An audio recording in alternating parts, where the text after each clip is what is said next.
In the beginning was the Logos, the Big Bang, the primordial Om. Big Bang theory says that the physical universe spiraled out of an unimaginably hot and dense single point, called a singularity, billions of times smaller than the head of a pin. It does not say why or how. The more mysterious something is, the more we take for granted that we understand it.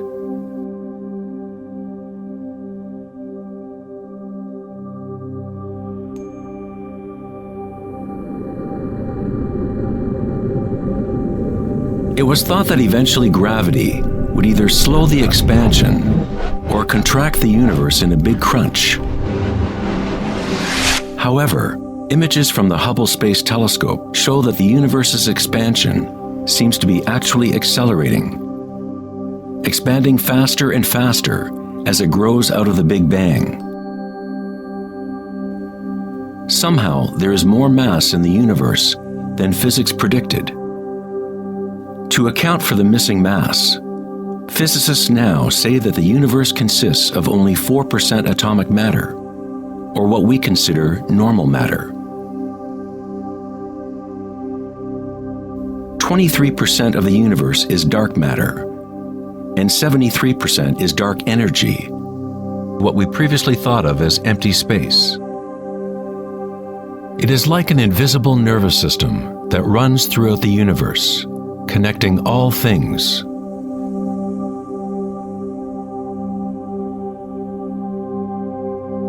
The ancient Vedic teachers taught Nada Brahma, the universe is vibration.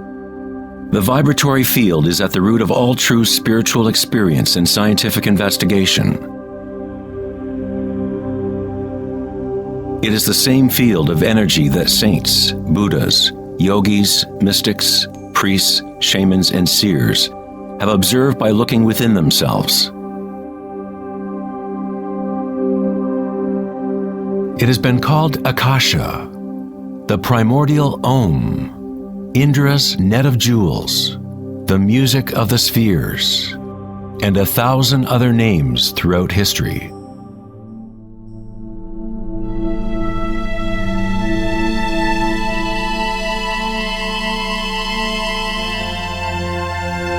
It is the common root of all religions.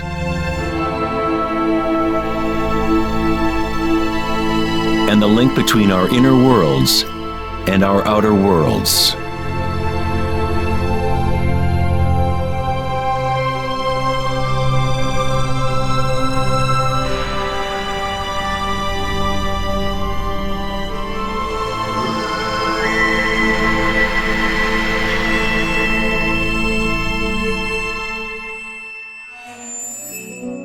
In Mahayana Buddhism in the 3rd century, they described a cosmology not unlike the most advanced physics of modern day. Indra's net of jewels is a metaphor used to describe a much older Vedic teaching, which illustrates the way the fabric of the universe is woven together. Indra, the king of the gods, gave birth to the sun and moves the winds and the waters. Imagine a spider web that extends into all dimensions. The web is made up of dewdrops, and every drop contains the reflection of all the other water drops. And in each reflected dewdrop, you will find the reflections of all the other droplets. The entire web in that reflection, and so on to infinity. Indra's web could be described as a holographic universe, where even the smallest stream of light contains the complete pattern of the whole.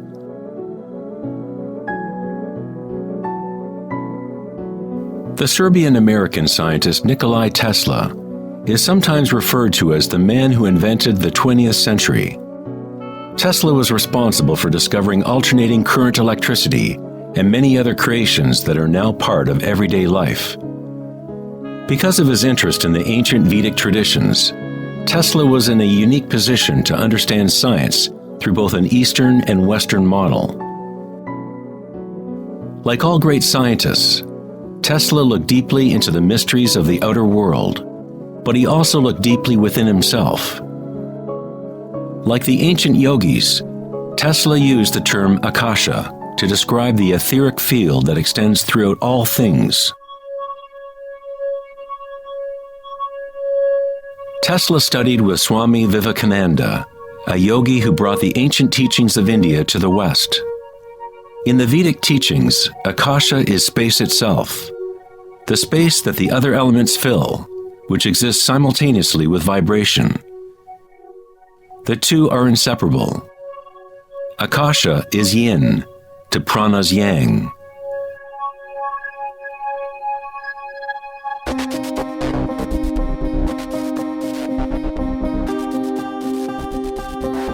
A modern concept that can help us to conceptualize akasha, or the primary substance, is the idea of fractals.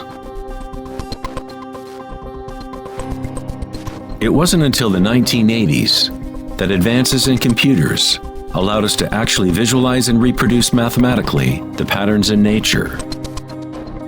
The term fractal was coined in 1980 by mathematician Benoit Mandelbrot, who studied certain simple mathematical equations that, when they are repeated, produce an unending array of changing mathematical or geometrical forms within a limited framework.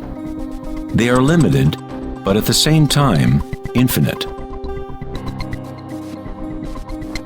A fractal is a rough geometric shape that can be split into parts, each of which is at least approximately a reduced size copy of the whole pattern, a property called self-similarity.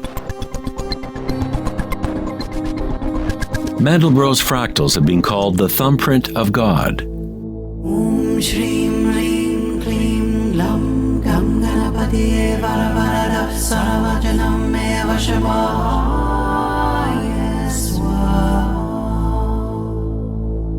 You are seeing artwork generated by nature itself. If you turn the Mandelbrot figure a certain way, it looks sort of like a Hindu deity or Buddha. This figure is being termed the Buddha-bro figure.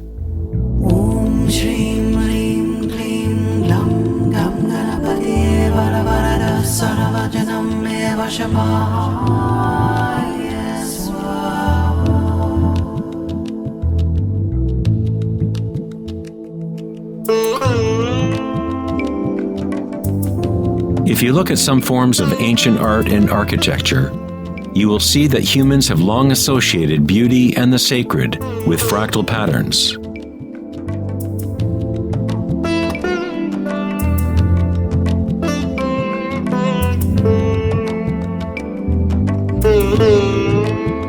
Infinitely complex, yet every part contains the seed to recreate the whole.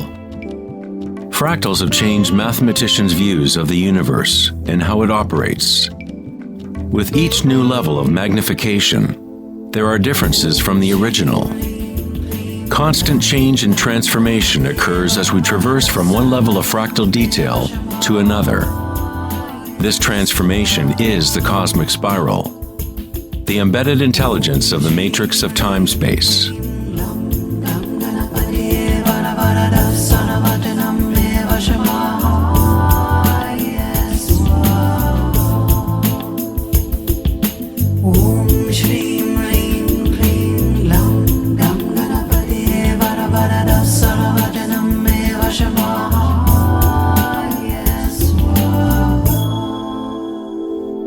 Fractals are inherently chaotic, full of noise and order. When our minds recognize or define a pattern, we focus on it, as if it is a thing. We try to find the patterns we see as beautiful, but in order to hold the pattern in our minds, we must push away the rest of the fractal.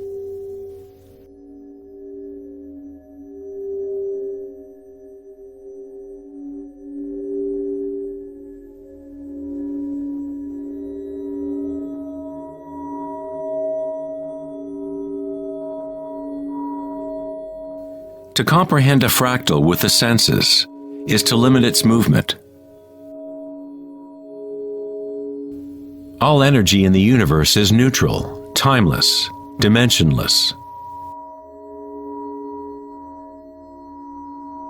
Our own creativity and capacity for pattern recognition is the link between the microcosm and macrocosm, the timeless world of waves and the solid world of things.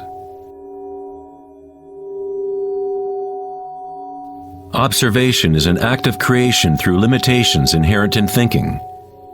We are creating the illusion of solidity, of things by labeling, by naming. The philosopher Kierkegaard said, "If you name me, you negate me."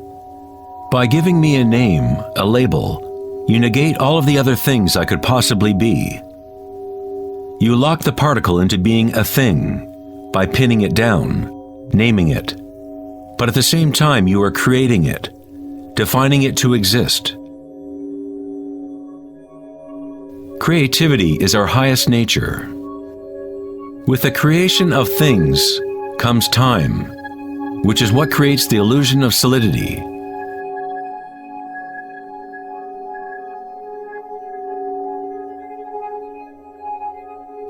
Einstein was the first scientist to realize that what we think of as empty space is not nothing.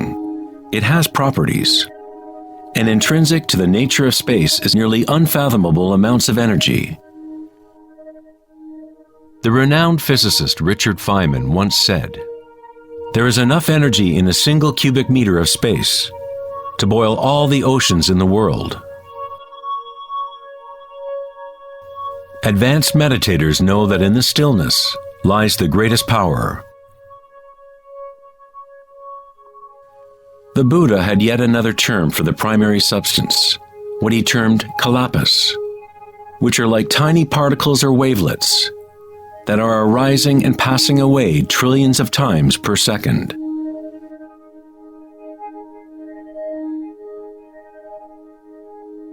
Reality is, in this sense, like a series of frames in a holographic film camera, moving quickly so as to create the illusion of continuity.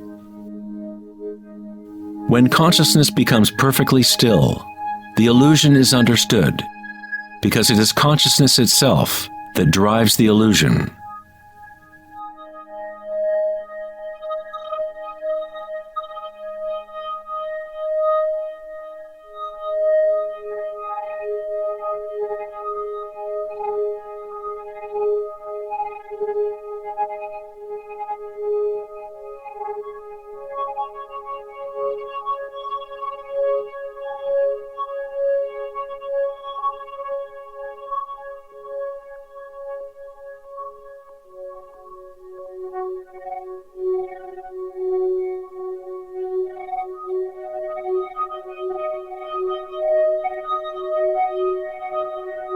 In the ancient traditions of the East, it has been understood for thousands of years that all is vibration.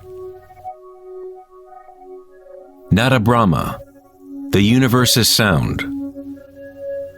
The word nada means sound or vibration, and Brahma is the name for God. Brahma simultaneously is the universe and is the creator. The artist and the art are inseparable. In the Upanishads, one of the oldest human records from ancient India, it is said, Brahma the creator, sitting on a lotus, opens his eyes, and a world comes into being. Brahma closes his eyes, and a world goes out of being. Ancient mystics, yogis, and seers have maintained that there is a field at the root level of consciousness. The Akashic field, or the Akashic records, where all information, all experience, past, present, and future, exists now and always. It is this field or matrix from which all things arise, from subatomic particles to galaxies, stars, planets, and all life.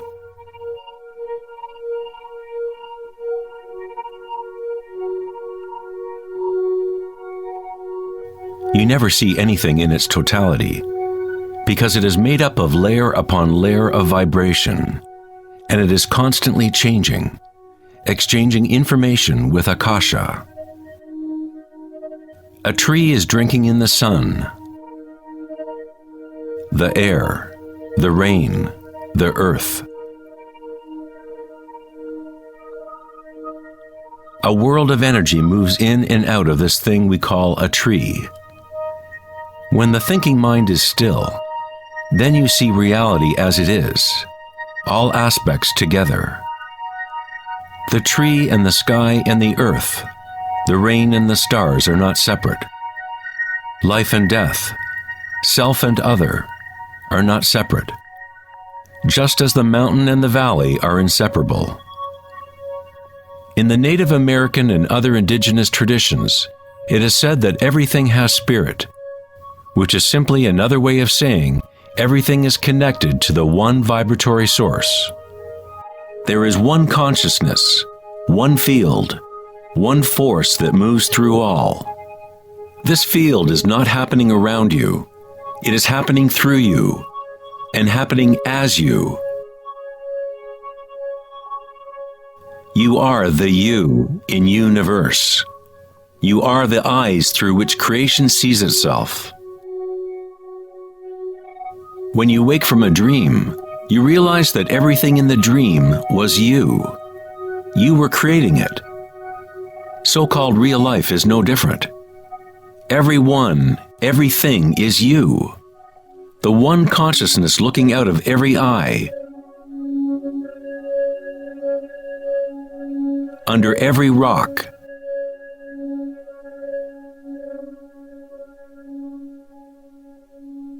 Within every particle.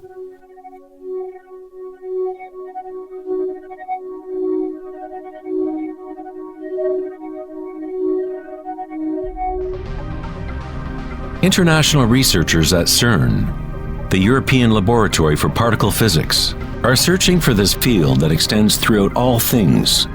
But instead of looking within, they look to the outer physical world. Researchers at the 𝐶ERN laboratory in Geneva, Switzerland, announced that they had found the Higgs boson, or the God particle. The Higgs boson experiments prove scientifically that an invisible energy field fills the vacuum of space. 𝐶ERN's Large Hadron Collider consists of a ring 17 miles in circumference, in which two beams of particles race in opposite directions, converging and smashing together at nearly the speed of light. Scientists observe what comes out of the violent collisions. The standard model cannot account for how particles get their mass. Everything appears to be made of vibration, but there is no thing being vibrated. It is as if there has been an invisible dancer, a shadow, dancing hidden in the ballet of the universe. All the other dancers have always danced around this hidden dancer. We have observed the choreography of the dance, but until now we could not see that dancer.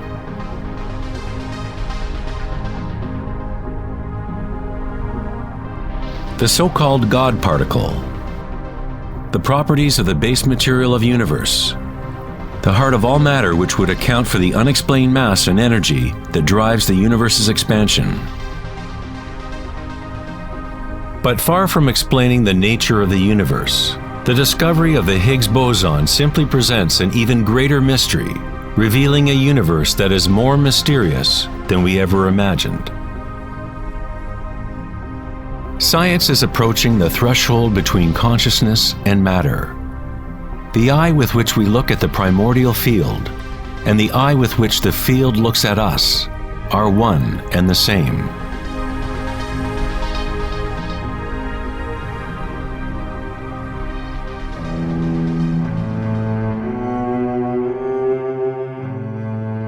The German writer and luminary Wolfgang von Goethe said, "The wave is the primordial phenomenon which gave rise to the world." Cymatics is the study of visible sound. The word cymatics comes from the Greek root cyma, which means wave or vibration.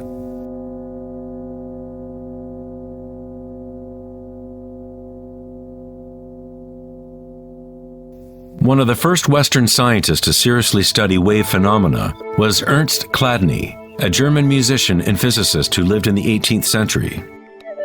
Chladni discovered that when he spread sand on metal plates and then vibrated the plates with a violin bow, the sand arranged itself into patterns. Different geometrical forms appeared depending on the vibration produced.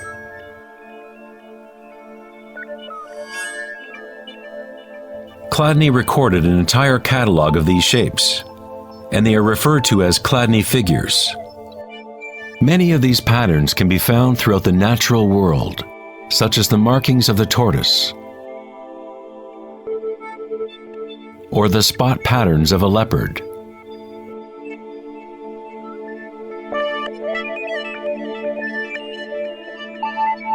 Studying Chladni patterns or cymatic patterns is one secret way in which high-end guitar, violin, and other instrument makers determine the sound qualities of the instruments they make.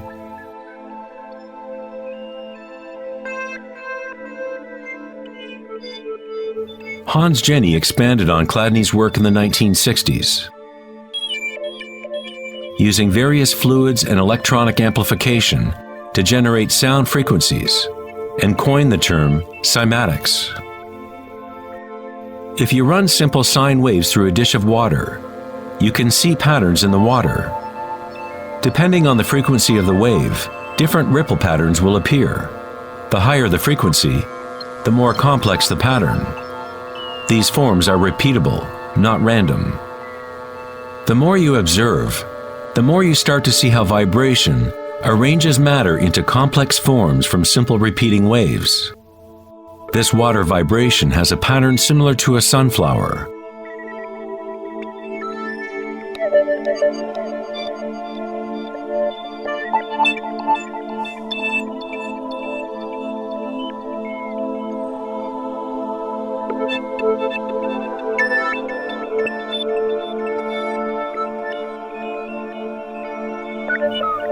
Simply by changing the sound frequency, we get a different pattern.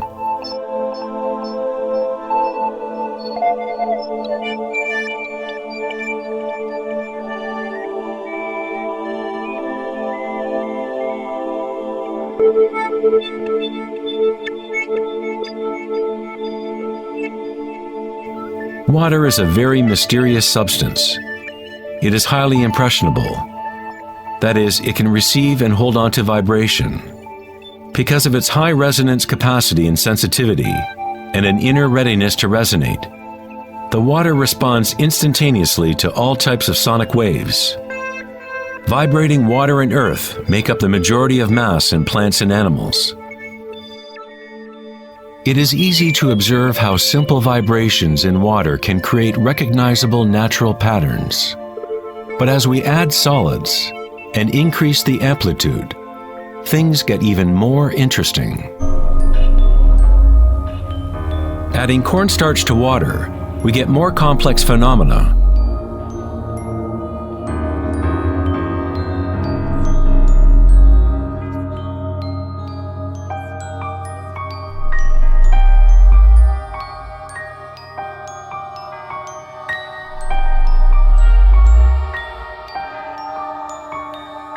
Perhaps the principles of life itself can be observed as vibrations move the cornstarch blob into what appears to be a moving organism.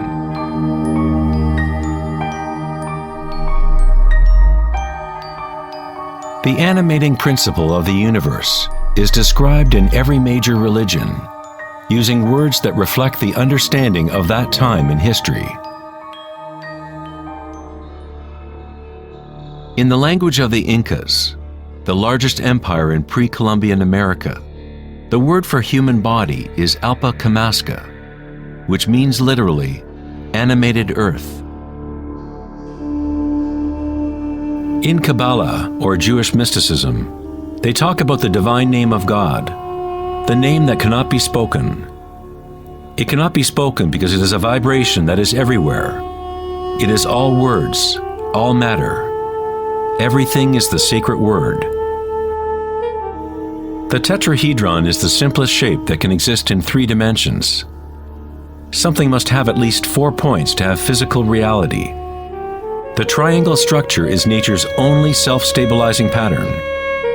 In the Old Testament, the word tetragrammaton was often used to represent a certain manifestation of God.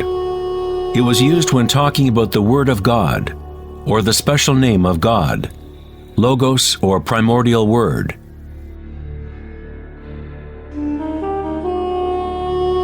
The ancient civilizations knew that at the root structure of the universe was the tetrahedral shape.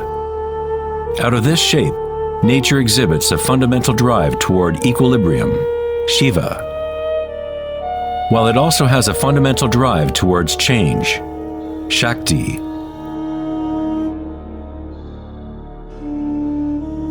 In the Bible, the Gospel of John usually reads, "In the beginning was the Word," but in the original text, the term used was logos. The Greek philosopher Heraclitus, who lived around 500 years before Christ, referred to the logos as something fundamentally unknowable, the origin of all repetition, pattern, and form. The Stoic philosophers who followed the teachings of Heraclitus identified the term with the divine animating principle pervading the universe.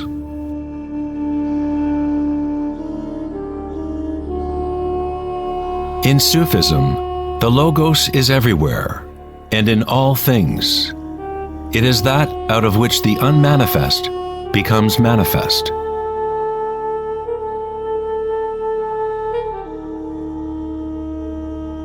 In the Hindu tradition, Shiva Nataraja literally means Lord of the Dance. The whole cosmos dances to Shiva's drum. All is imbued or ensouled with the pulsation. Only as long as Shiva is dancing can the world continue to evolve and change.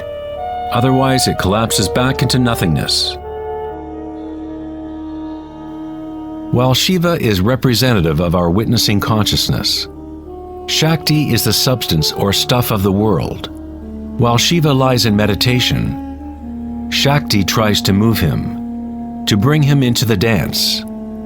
Like yin and yang, the dancer and the dance exist as one. Logos also means unconcealed truth. He who knows the Logos knows the truth. Many layers of concealment exist in the human world, as Akasha has been swirled into complex structures, concealing the source from itself. Like a divine game of hide and seek, we have been hiding for thousands of years, eventually forgetting about the game completely.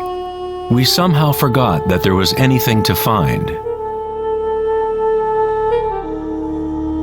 In Buddhism, one is taught to directly perceive the Logos, the field of change, or impermanence within oneself through meditation.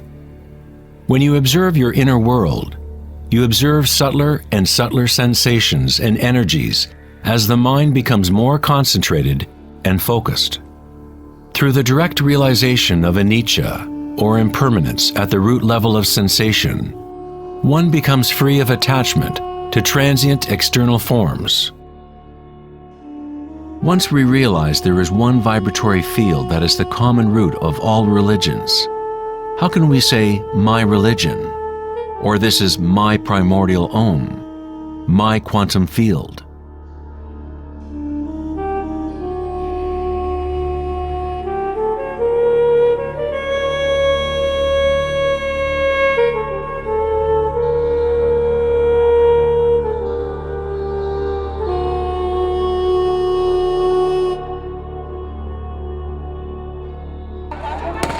The true crisis in our world is not social, political, or economic.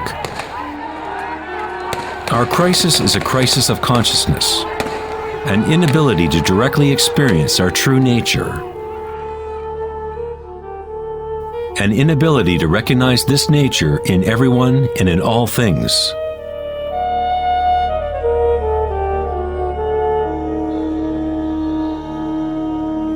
In the Buddhist tradition, the Bodhisattva is a person with an awakened Buddha nature.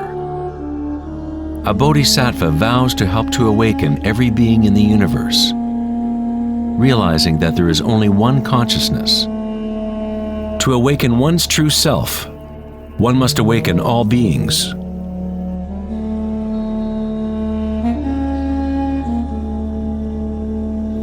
There are innumerable sentient beings in the universe.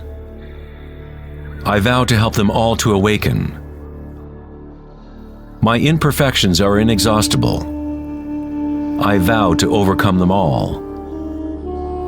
The Dharma is unknowable. I vow to know it.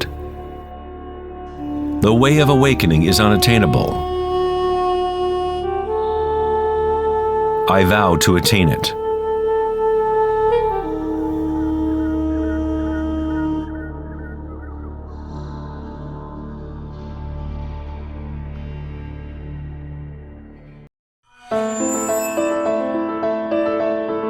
The Pythagorean philosopher Plato hinted enigmatically that there was a golden key that unified all of the mysteries of the universe.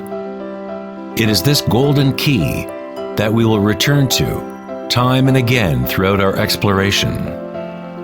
The golden key is the intelligence of the Logos, the source of the primordial Om. One could say that it is the mind of God. With our limited senses, we are observing only the outer manifestation of the hidden mechanics of self-similarity. The source of this divine symmetry is the greatest mystery of our existence. Many of history's monumental thinkers, such as Pythagoras, Kepler, Leonardo da Vinci, Tesla, and Einstein, have come to the threshold of the mystery. Einstein said, "The most beautiful thing we can experience is the mysterious. It is the source of all true art and science. He to whom this emotion is a stranger, who can no longer pause to wonder and stand wrapped in awe, is as good as dead. His eyes are closed." We are in the position of a little child entering a huge library filled with books in many different languages. The child knows someone must have written those books. It does not know how. It does not understand the languages in which they are written. The child dimly suspects a mysterious order in the arrangement of the books, but doesn't know what it is. That, it seems to me, is the attitude of even the most intelligent human being toward God. We see a universe marvelously arranged and obeying certain laws. Our limited minds cannot grasp the mysterious force that moves the constellations. Every scientist who looks deeply into the universe, and every mystic who looks deeply within the self, eventually comes face to face with the same thing: the primordial spiral.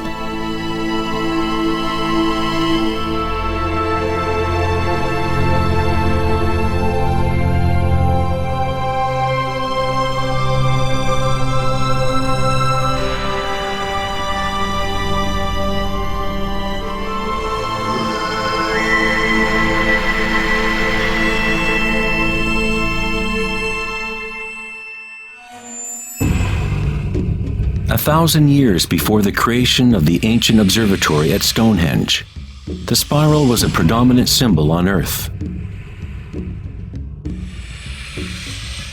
Ancient spirals can be found in all parts of the globe. Thousands of ancient spirals such as these can be found all over Europe, North America and New Mexico, Utah, Australia, China, Russia, virtually every indigenous culture on Earth. The ancient spirals symbolize growth, expansion, and cosmic energy, embodied within the sun and the heavens.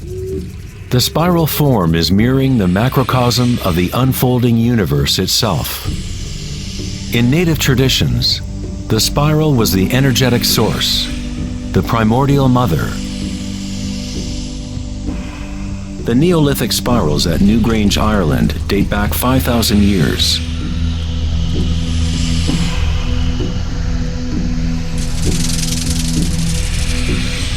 They are 500 years older than the Great Pyramid of Giza, and they are just as enigmatic to modern observers.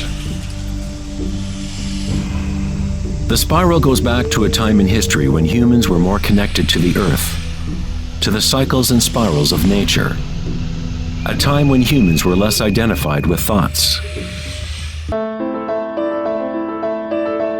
The spiral is what we perceive to be the torque of the universe.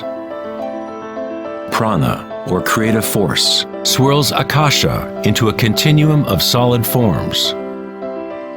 Found at all levels between the macrocosm and the microcosm, from spiral galaxies to weather systems, to the water in your bathtub, to your DNA,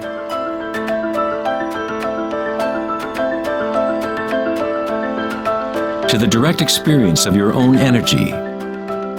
The primordial spiral is not an idea, but rather that which makes all conditions and ideas possible.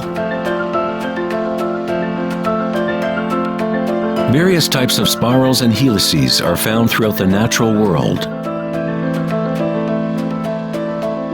Snails,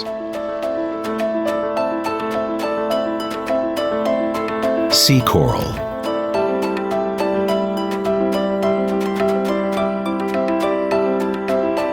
spider webs,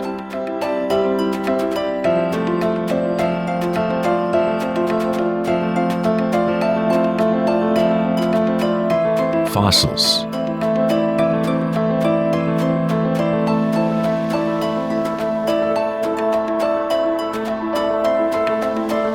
seahorses' tails,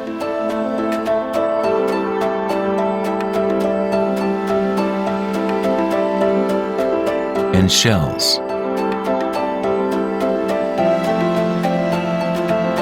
Many spirals appearing in nature are observable as logarithmic spirals, or growth spirals.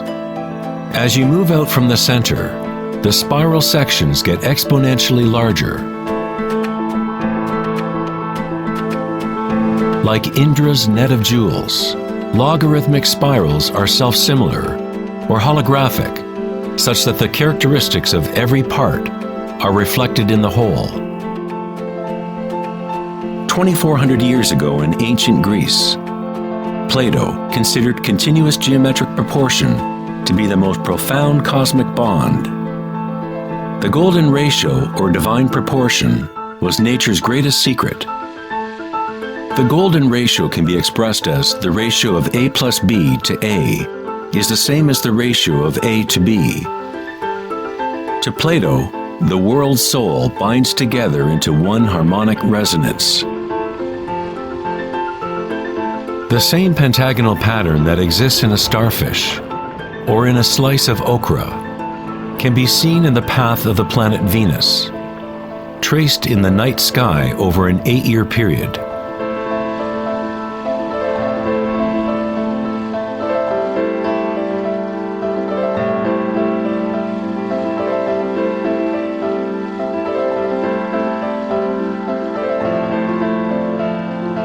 The intelligible world of forms above and the visible world of material objects below through this principle of geometric self-similarity.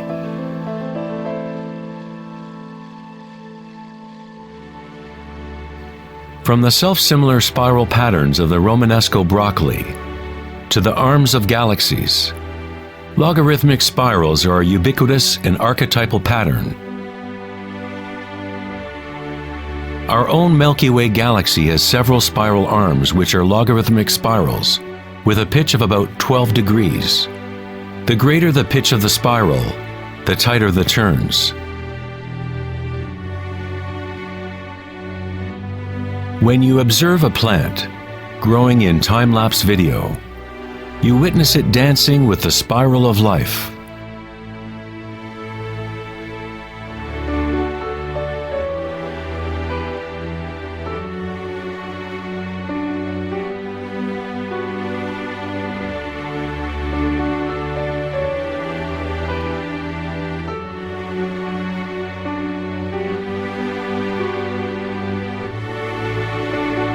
A golden spiral is a logarithmic spiral that grows outward by a factor of the golden ratio.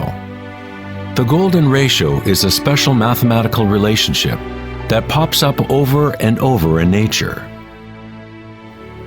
The pattern that is observable follows what is called the Fibonacci series, or Fibonacci sequence. The Fibonacci series unfolds such that each number is the sum of the previous two numbers. The German mathematician and astronomer Kepler discovered that self-similar spiral patterns are observable in the way leaves are arranged on stems of plants, or in the floret and petal arrangements of flowers. Leonardo da Vinci observed that the spacing of leaves was often in spiral patterns. These patterns are called phyllotaxis patterns, or leaf arrangement patterns.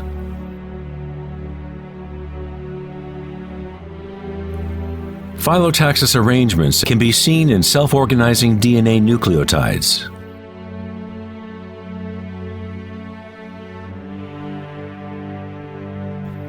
And in everything from the family trees of reproducing rabbits to pine cones, cacti, to snowflakes, and in simple organisms such as diatoms. Diatoms are one of the most common types of phytoplankton, single-celled organisms that provide food for countless species throughout the food chain.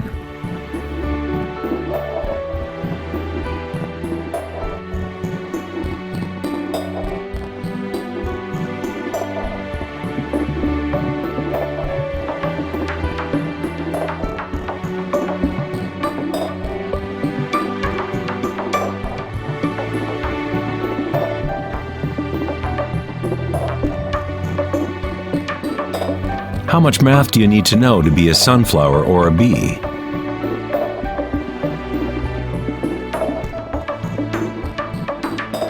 Nature doesn't consult the physics department to grow broccoli. The structuring in nature happens automatically. Scientists in the field of nanotechnology use the term self-assembly to describe the way complexes are formed, such as in the initial hexagonal phase of DNA formation. In nanotechnology engineering, carbon nanotubes are comprised of a similar arrangement of materials. Nature does this type of geometry over and over, effortlessly, automatically, without a calculator. Nature is precise and extremely efficient. According to the famous architect and author Buckminster Fuller, these patterns are a function of time-space. DNA and honeycomb are the shape that they are for the same reason a bubble is round. It is the most efficient shape, requiring the least amount of energy. Space itself has shape and allows only certain configurations for matter, always defaulting to what is most efficient. These patterns are the strongest and most efficient way to build architectural structures, such as geodesic domes.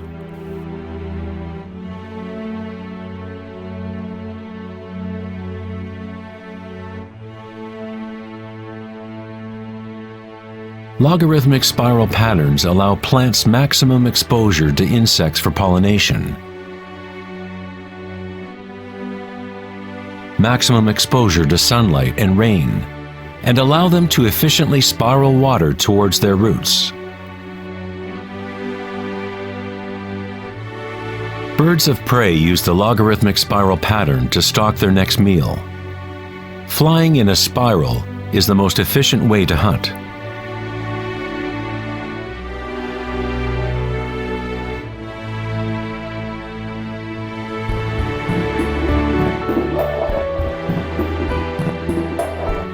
One's ability to see the spiral of life dancing akasha into material form is related to one's ability to see beauty and symmetry in nature. Poet William Blake said, "The vegetative universe opens like a flower from the earth's center, in which is eternity. It expands from stars to the mundane shell, and there it meets eternity again, both within and without."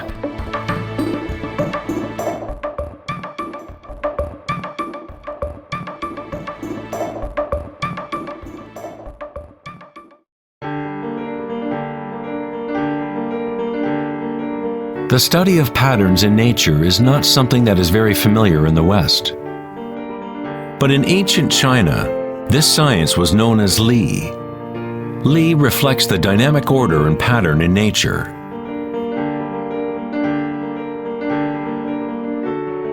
But it is not pattern thought of as something static, frozen, or unchanging, like a mosaic. It is dynamic pattern as embodied in all living things.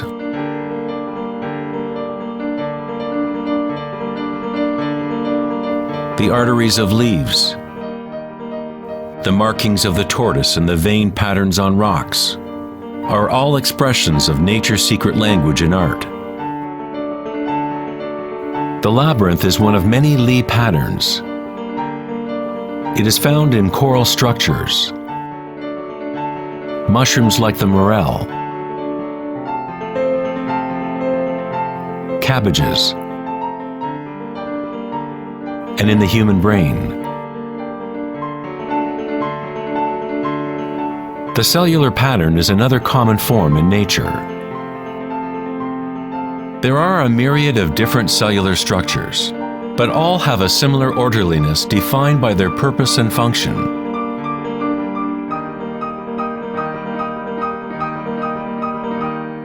It is easy to be mesmerized with the constant play of forms. But what is most interesting is that certain archetypal forms seem to be woven into the fabric of nature at all.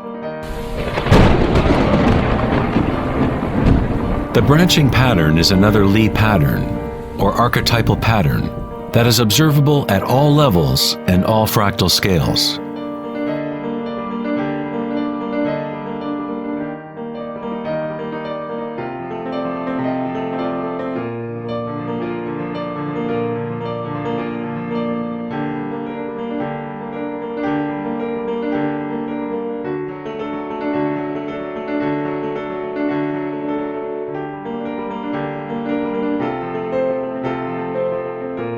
Take, for example, this incredible image of a supercomputer simulation known as the Millennium Run, showing the distribution of dark matter in the local universe. It was created by the Max Planck Society in Germany. Dark matter is essentially what we previously thought of as empty space. It is like an invisible nervous system that runs throughout the universe.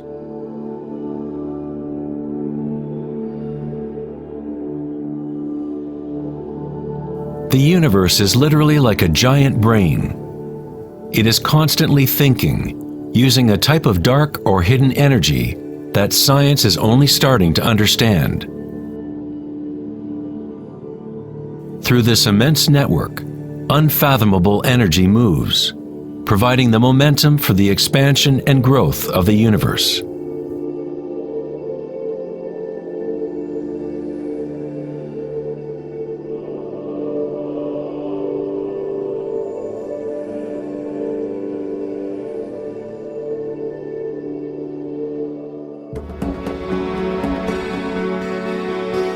Nature creates branching patterns automatically when we set up the right conditions.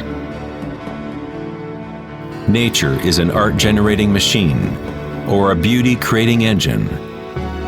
Here, electricity is being used to grow silver crystal branches. The footage is time-lapsed as they grow over several hours. The crystals form on the aluminum cathode as ions are electrodeposited from a silver nitrate solution. The formation is self-organizing. You are seeing artwork generated by nature itself. Johann Wolfgang von Goethe said, "Beauty is a manifestation of secret natural laws, which otherwise would have been hidden from us forever." In this sense, everything in nature is alive, self-organizing. When higher voltage is used, the fractal branching becomes even more obvious. This is happening in real time.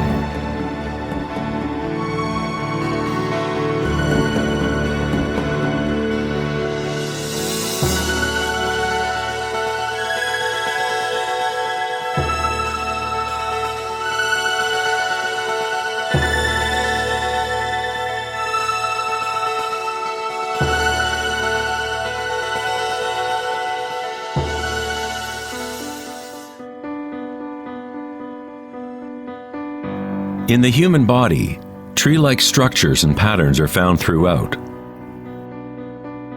There are, of course, the nervous systems that Western medicine knows about.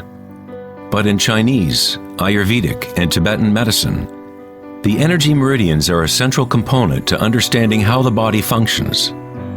The nadis, or energy meridians, form tree-like structures. A post-mortem examination will not reveal the chakras or the nadis. But that does not mean they do not exist. You need to refine your tool that you use to look. You must first learn to quiet your own mind.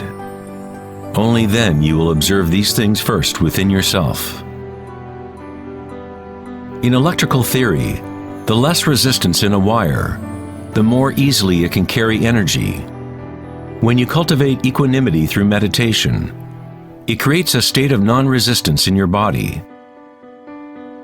Prana, or chi, or inner energy, is simply your inner aliveness. What you feel when you bring your consciousness within the body. The subtle wires within your body that carry prana, the nadis, become able to move more and more pranic energy through the chakras. Your wiring becomes stronger as you use it, as you allow energy to flow. Wherever consciousness is placed, chi or energy will begin to flow and physical connections blossom.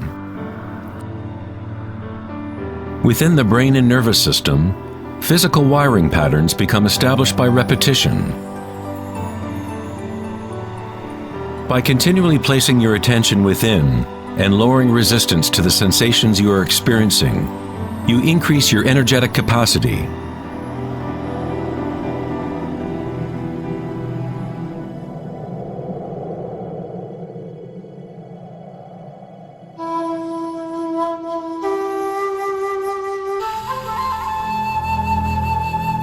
In Taoism, the yin-yang symbol represents the interpenetration of the spiral forces of nature. The yin-yang is not two and not one. The ancient concept of the hara is represented by a yin-yang, or spiral swirl. It is the power center located in the belly below the navel. Hara means literally sea or ocean of energy.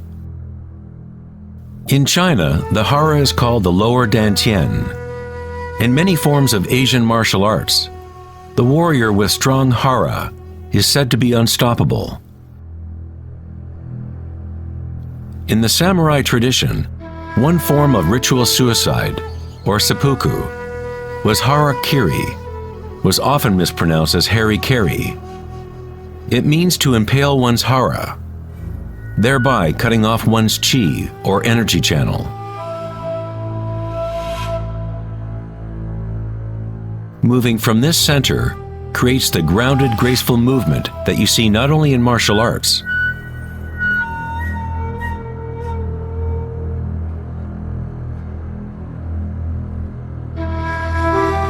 but in great golfers, belly dancers,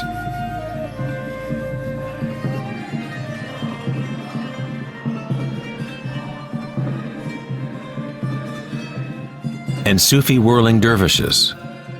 It is the cultivation of single-pointed, disciplined consciousness that is the essence of hara, the stillness in the eye of the hurricane.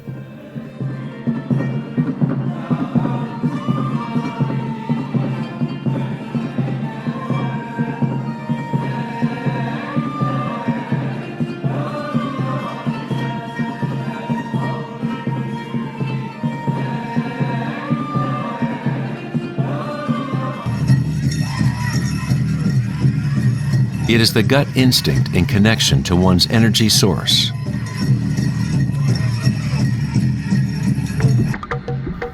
A person with good hara is connected to the earth and to the intuitive wisdom that connects all beings.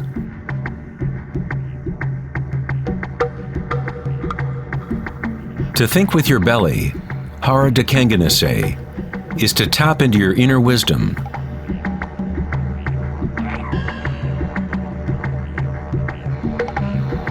The ancient Australian Aborigines concentrated on the same area just below the navel, where the cord of the great rainbow serpent lay coiled. Again, a representation of the evolutionary energy in humankind.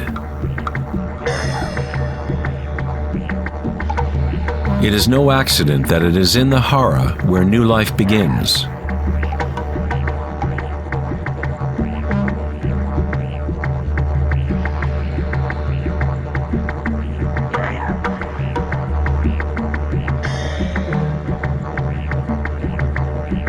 The enteric nervous system, sometimes referred to as the gut brain, is capable of maintaining a complex matrix of connections similar to the brain in the head, with its own neurons and neurotransmitters.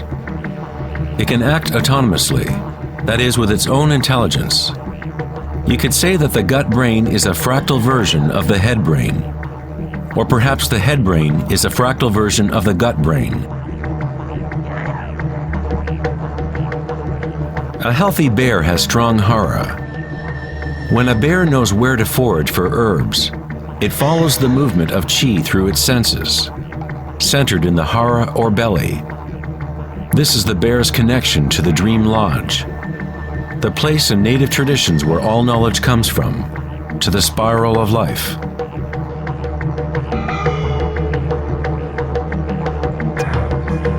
But how did ancient peoples know about the spiral, if modern science is just now starting to recognize its significance?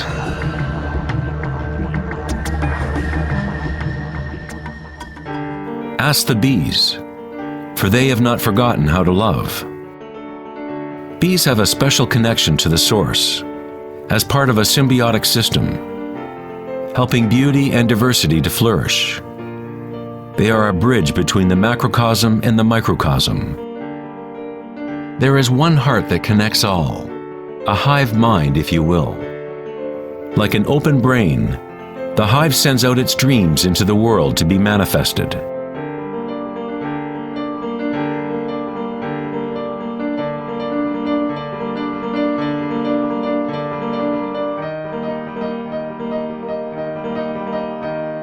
In nature, many creatures know how to act in unison, to move with one spirit, one direction.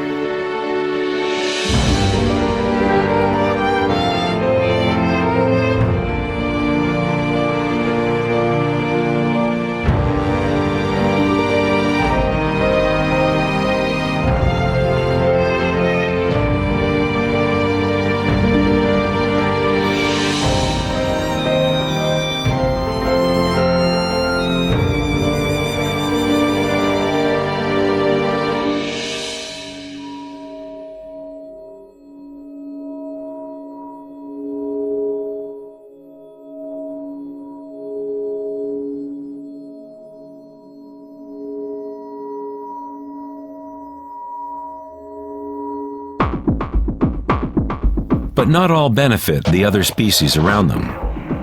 For example, the locust will devour everything in its path.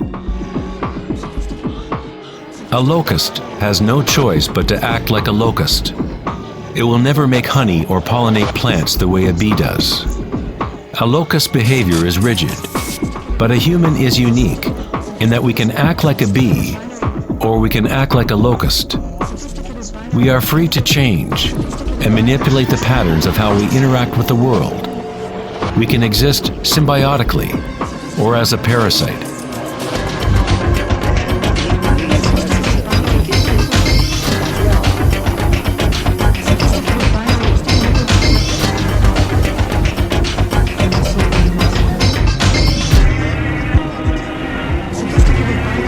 Today, humans try to understand the spiral with the rational mind. But it was never thinking that connected us to the spiral of life. We have always been connected.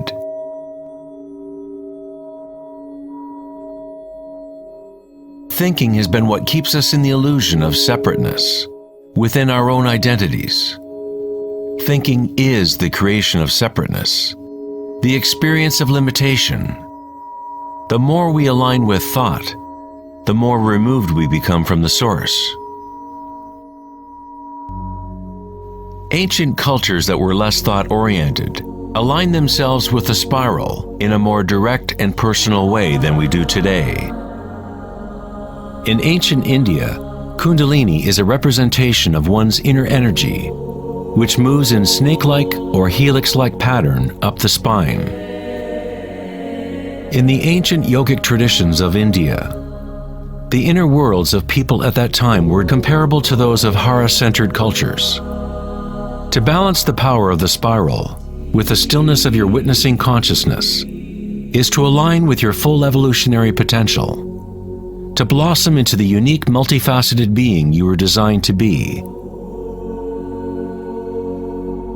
Ida, the feminine or moon channel, is connected to the right brain, and Pingala, the masculine or sun channel, connected to the left brain.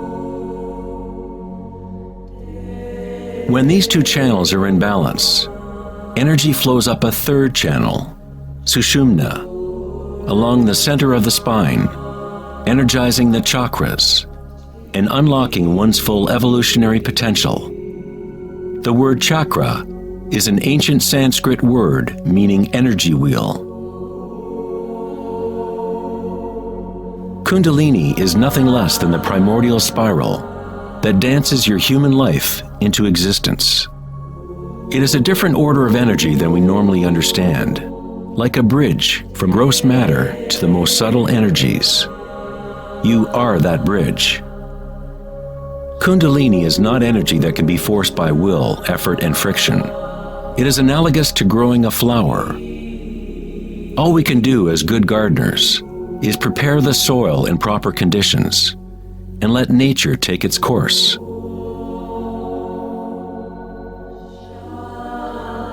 If you force a flower to open prematurely, you will destroy it. It grows with its own intelligence, with its own self-organizing direction. The egoic mind, which fixates on the outer world, is what keeps you from experiencing your true inner vibratory nature. When consciousness is turned within, it becomes like the sun's rays, and the lotus within begins to grow. As Kundalini awakens within oneself, one begins to see the signature of the spiral in all things, in all patterns within and without. This spiral is the link between our inner worlds and our outer worlds.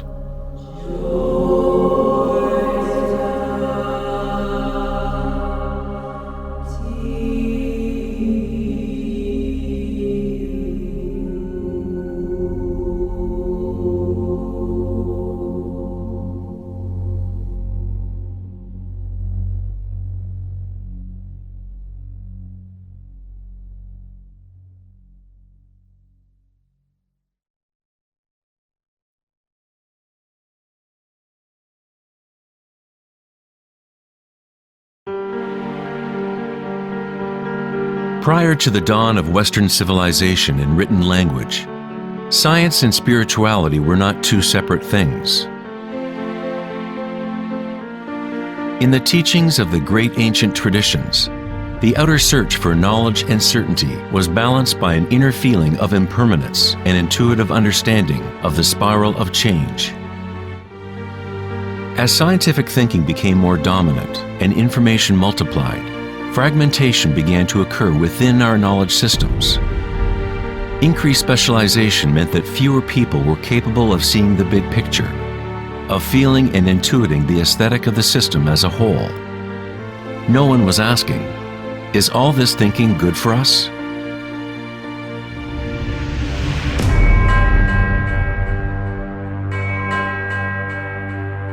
The ancient knowledge is here in our midst, hidden in plain view, but we are too preoccupied with our thoughts to recognize it. This forgotten wisdom is the way to restore the balance between the inner and the outer, yin and yang, between the spiral of change and the stillness at our core.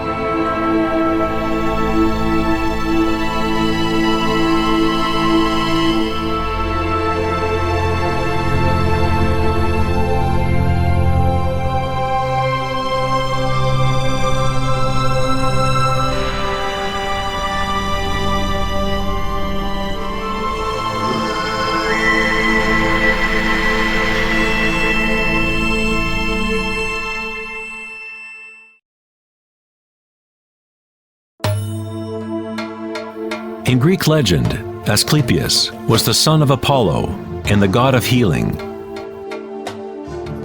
His wisdom and skills at healing were unsurpassed, and he is said to have discovered the secret of life and death itself. In ancient Greece, the Asclepian healing temples recognized the power of the primordial spiral, which is symbolized by the rod of Asclepius.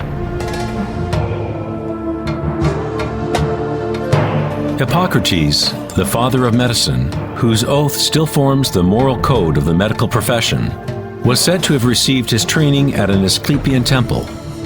To this day, this symbol of our evolutionary energy remains as the logo for the American Medical Association and other medical organizations worldwide.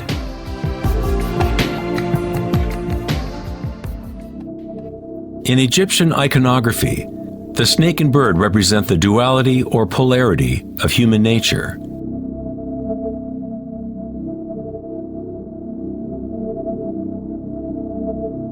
The snake, the downward direction, is the manifested spiral, the evolutionary energy of the world. The bird is the upward direction, the upward current oriented towards the sun, or awakened single-pointed consciousness, the emptiness of Akasha.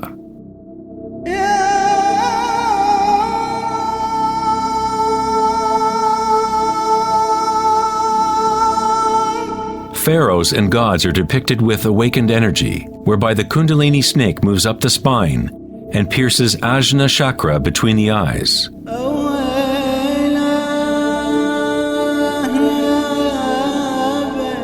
This is referred to as the Eye of Horus. In the Hindu tradition, the bindi is also representative of the third eye, the divine connection to spirit.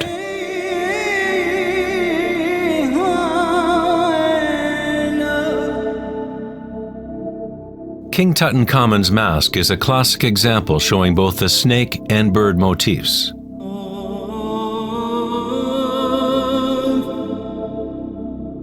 The Mayan and Aztec traditions combine the serpent and bird motif into one god, Quetzalcoatl or Kukulkan. The winged serpent god represents the awakened evolutionary consciousness, or awakened Kundalini. The person who awakens Quetzalcoatl within themselves is a living manifestation of the divine. It is said that Quetzalcoatl, or serpent energy, shall return at the end of time.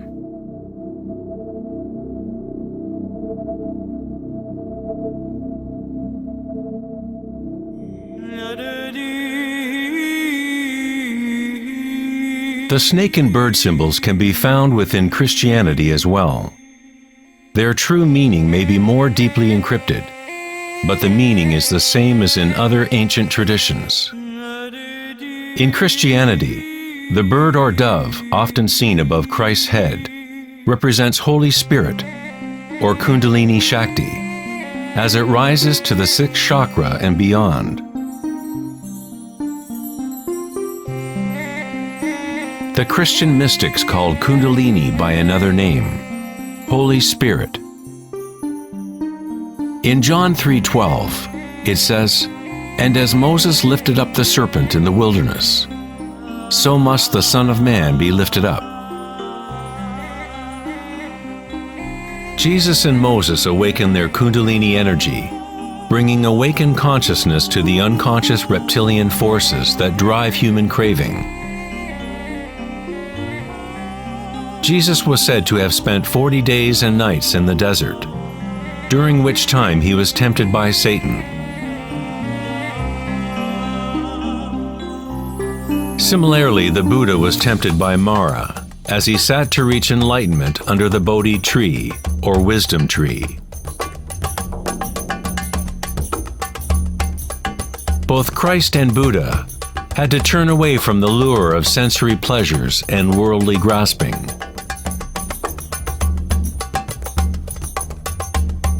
In each story, the demon is the personification of one's own attachments.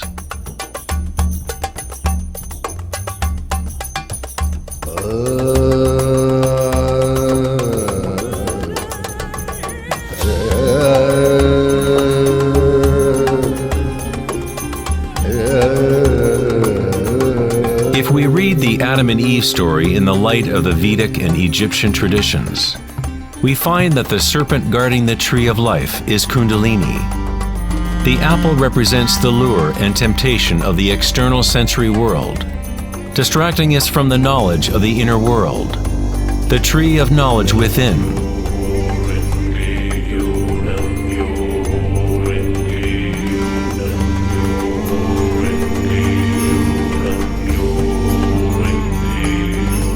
The tree is simply the network of nadis, or energy meridians within ourselves, which literally form tree-like structures throughout the body. In our egoic quest for external gratification, we have cut ourselves off from the knowledge of the inner world, our connection to Akasha and the wisdom source.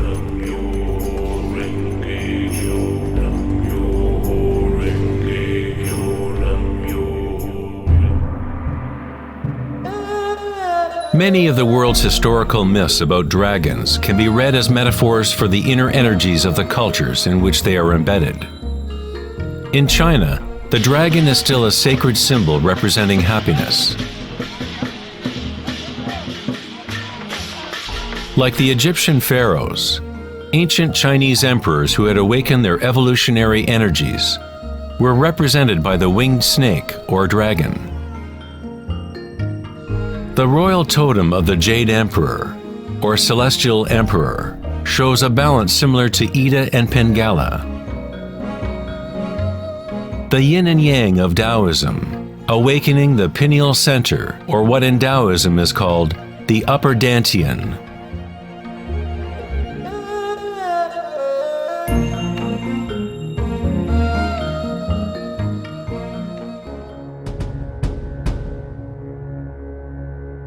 Nature is full of different light detection and assimilation mechanisms. For example, a sea urchin can actually see with its spiky body, which acts as one big eye. Urchins detect light striking their spines and compare the beam's intensities to get a sense of their surroundings.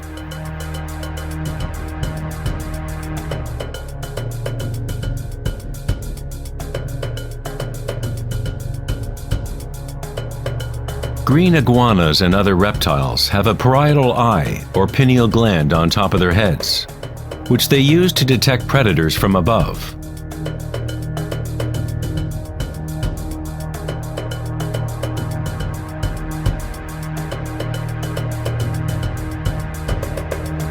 The human pineal gland is a small endocrine gland that helps to regulate waking and sleeping patterns.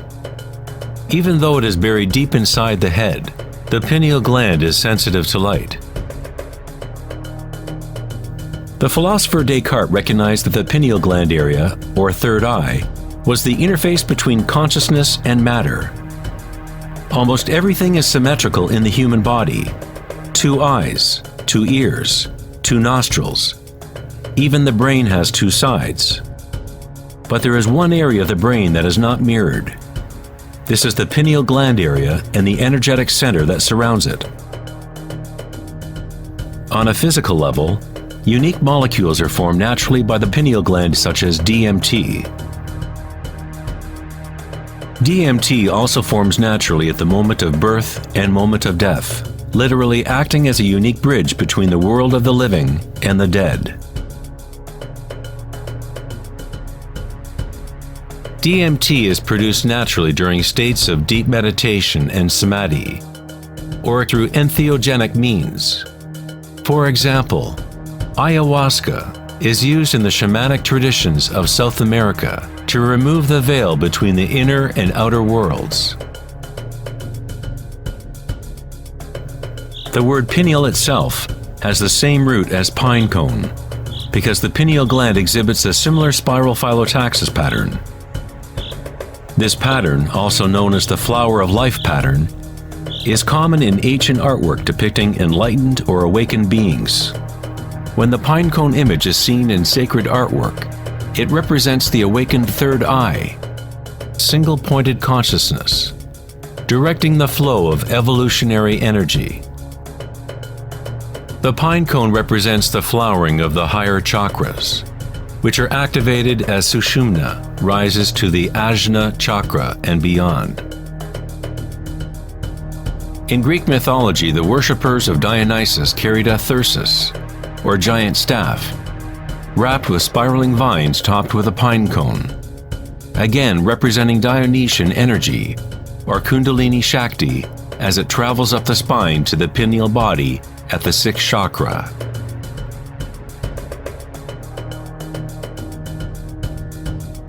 In the heart of the Vatican, you might expect a giant sculpture of Jesus or Mary, but instead we find a giant pine cone statue, indicating that in Christian history, there may have been knowledge of the chakras in Kundalini, but for whatever reason it was kept from the masses. The official church explanation is that the pine cone is a symbol of regeneration and represents new life in Christ.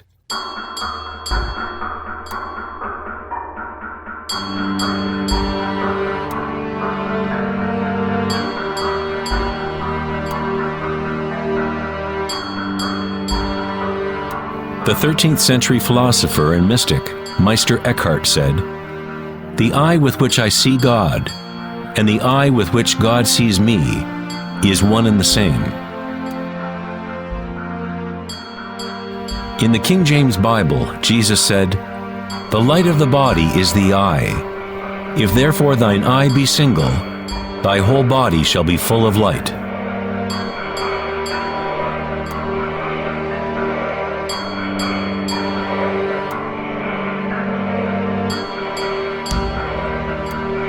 The Buddha said, "The body is an eye."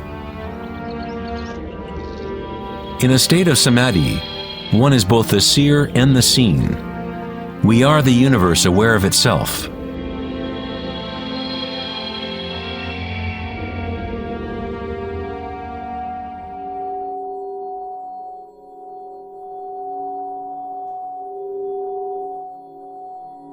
When Kundalini is activated, it stimulates the sixth chakra and pineal center, and this area starts to regain some of its evolutionary functions. Darkness meditation has been used for thousands of years as a way to activate the sixth chakra in the area of the pineal gland. Activation of this center allows a person to be able to see their inner light. Whether it is the proverbial yogi or shaman retreating deep into a cave, or Taoist or Mayan initiate, or a Tibetan monk, all traditions incorporate a period of time during which one goes into the darkness. The pineal gland is the gateway to being able to experience one's subtle energy directly.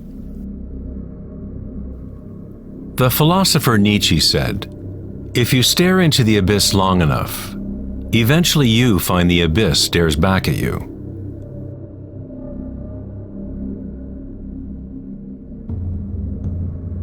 Dolmens, or ancient portal tombs, are among the oldest remaining structures on Earth.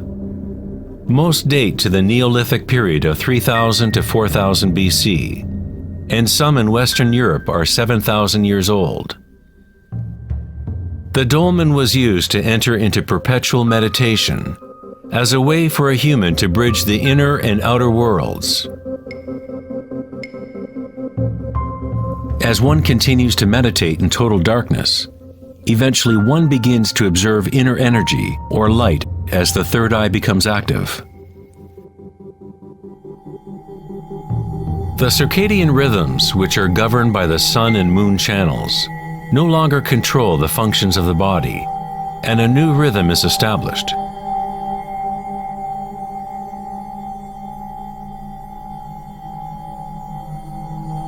The seventh chakra, for thousands of years, has been represented by the Om symbol, a symbol which is constructed by Sanskrit signs representing the elements. When Kundalini rises beyond the sixth chakra, it begins to create an energy halo. Halos appear consistently in the religious paintings of different traditions, in all different parts of the world.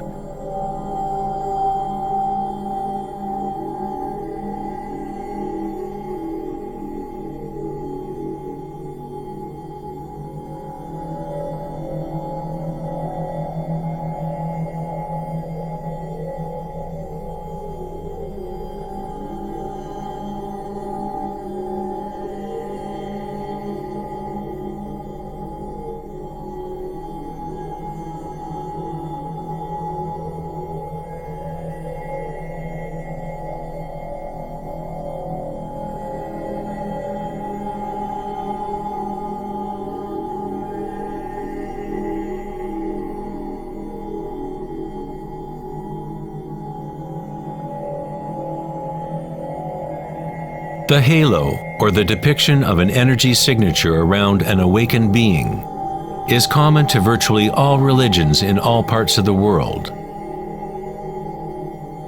The evolutionary process of awakening the chakras is not the property of one group or one religion. It is the birthright of every human being on the planet.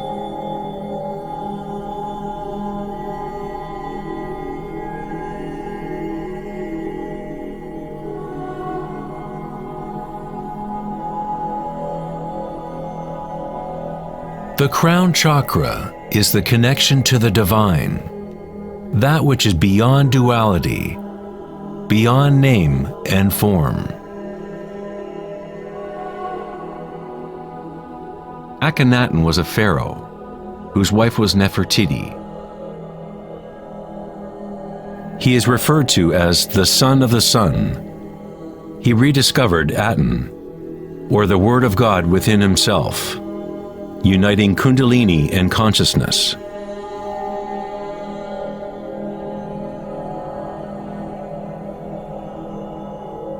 In Egyptian iconography, once again the awakened consciousness is represented by the solar disk, seen above the heads of gods or awakened beings.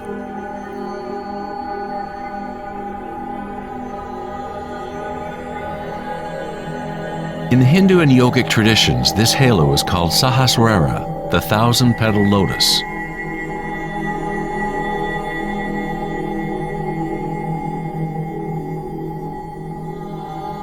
The Buddha is associated with the symbol of the lotus. The phyllotaxis pattern is the same pattern as can be found in a blooming lotus. It is the flower of life pattern, the seed of life. It is the fundamental pattern into which all forms fit. It is the very shape of space itself, or a quality inherent to Akasha.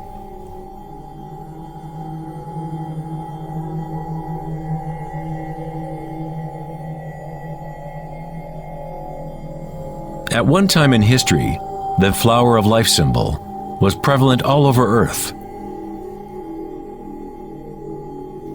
The flower of life is found guarded by lions at the entrance of the most holy places in China and other parts of Asia.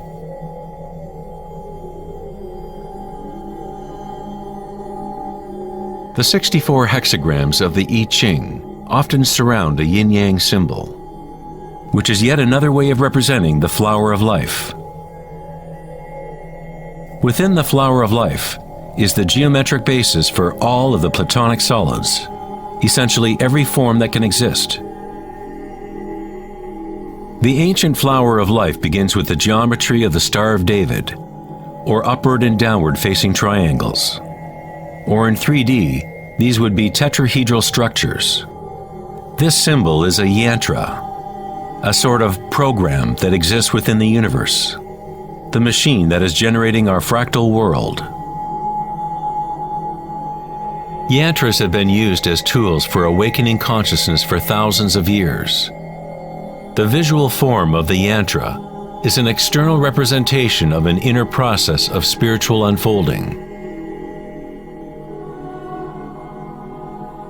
It is the hidden music of the universe made visible, comprised of intersecting geometrical forms and interference patterns.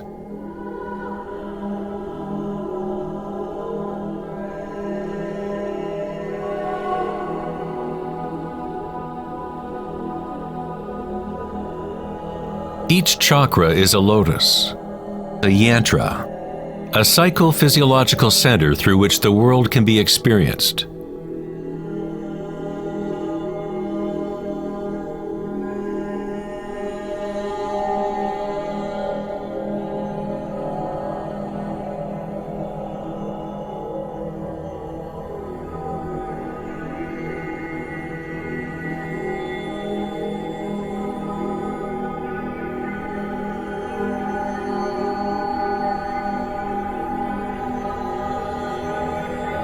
A traditional yantra, such as can be found in the Tibetan tradition, is invested with rich layers of meaning, sometimes incorporating a complete cosmology and worldview.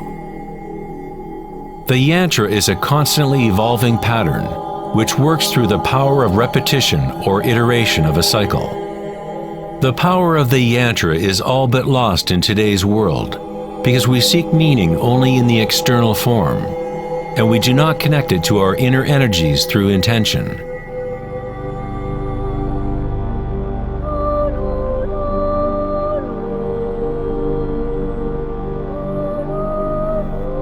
There is a good reason why priests, monks, and yogis traditionally have been celibate. Today, all but a tiny few know why they are practicing celibacy, because the true purpose has become lost.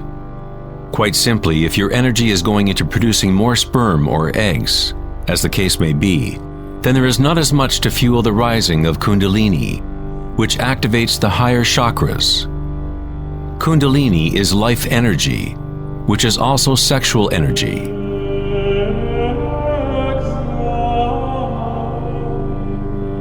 When awareness becomes less focused on animal urges and is put into the objects reflective of the higher chakras, that energy flows up the spine and to those chakras. Many of the tantric practices teach how to master sexual energy so that it can be used for higher spiritual evolution.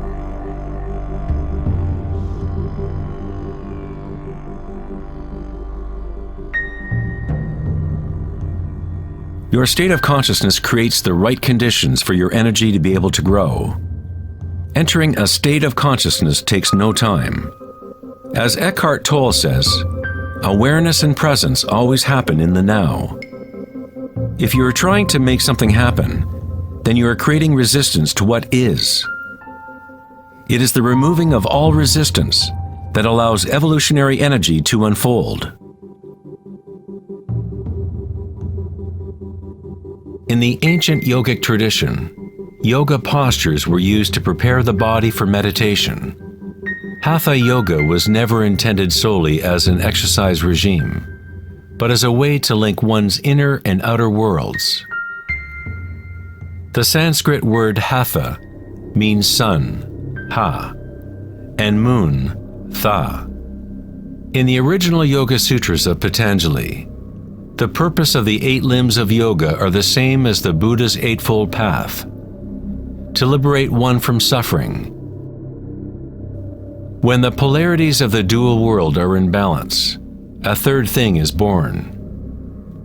We find the mysterious golden key that unlocks the evolutionary forces of nature.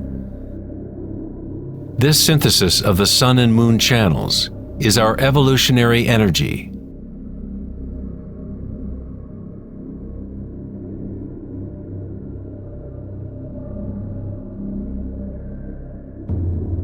Because humans are now identified almost exclusively with their thoughts and the outer world, it is a rare individual that achieves a balance of the inner and outer forces, which allow Kundalini to awaken naturally.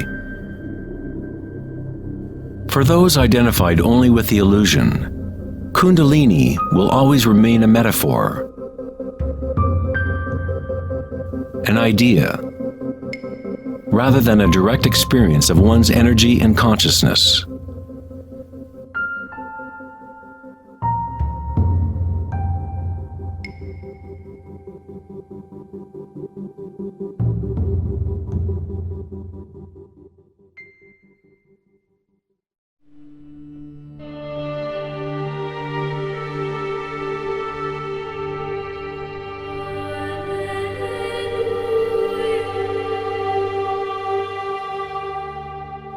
Life, liberty, and the pursuit of happiness.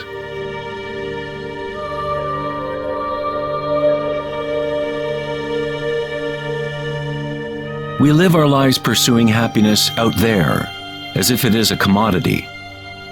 We have become slaves to our own desires and craving.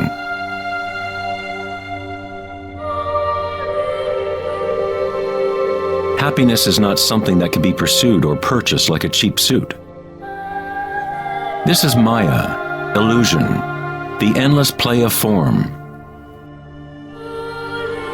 In the Buddhist tradition, samsara, or the endless cycle of suffering, is perpetuated by the craving of pleasure, and aversion to pain.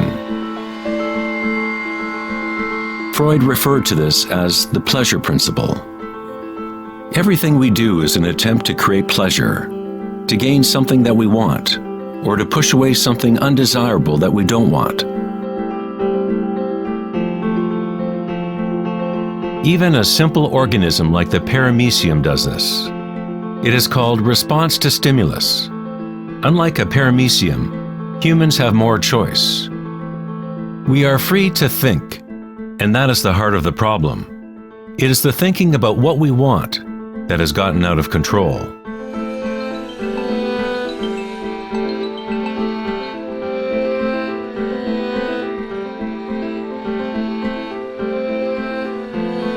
Safety systems armed.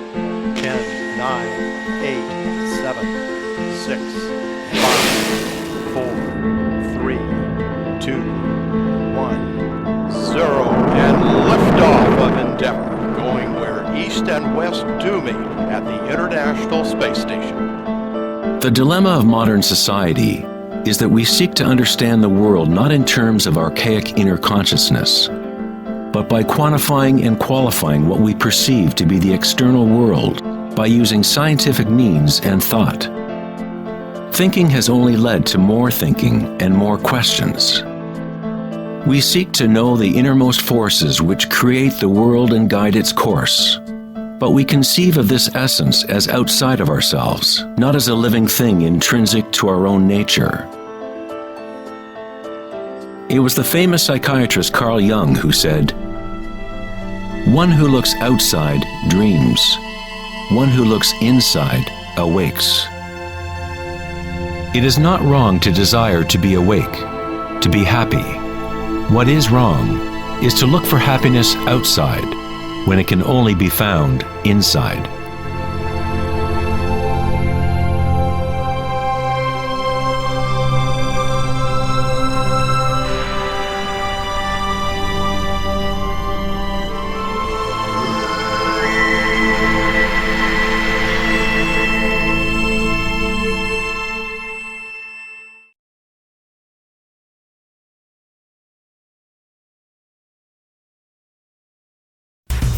On August 4th, 2010, at the Techonomy Conference in Lake Tahoe, California, Eric Schmidt, CEO of Google, mentioned an astounding statistic.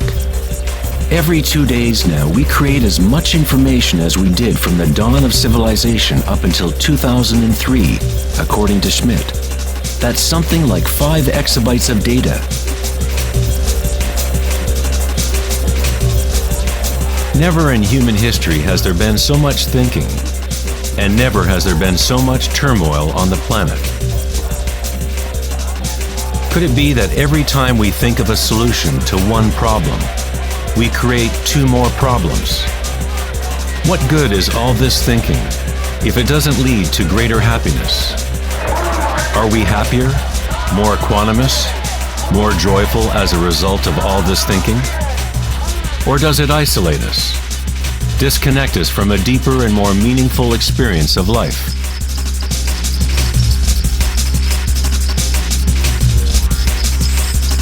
Thinking, acting, and doing must be brought into balance with being. After all, we are human beings, not human doings.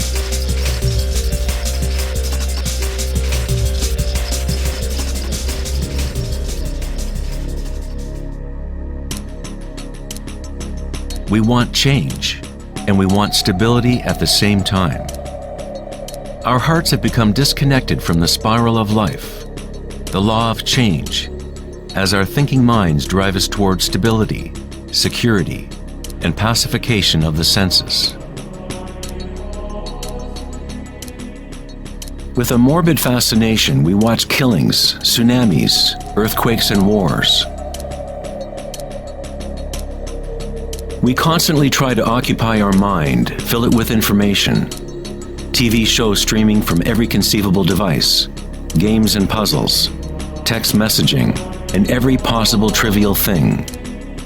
We let ourselves become mesmerized with the endless stream of new images, new information, new ways to tantalize and pacify the senses.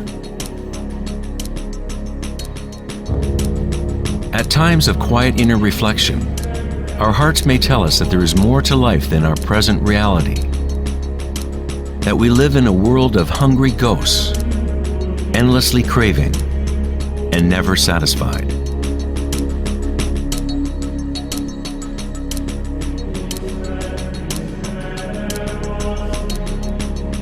We have created a maelstrom of data flying around the planet to facilitate more thinking, more ideas about how to fix the world, to fix the problems that only exist because the mind has created them. Thinking has created the whole big mess that we are in right now. We wage wars against diseases, enemies, and problems. The paradox is that whatever you resist persists. The more you resist something, the stronger it gets. Like exercising a muscle, you are actually strengthening the very thing you want to rid yourself of. So then, what is the alternative to thinking? What other mechanism can humans use to exist on this planet?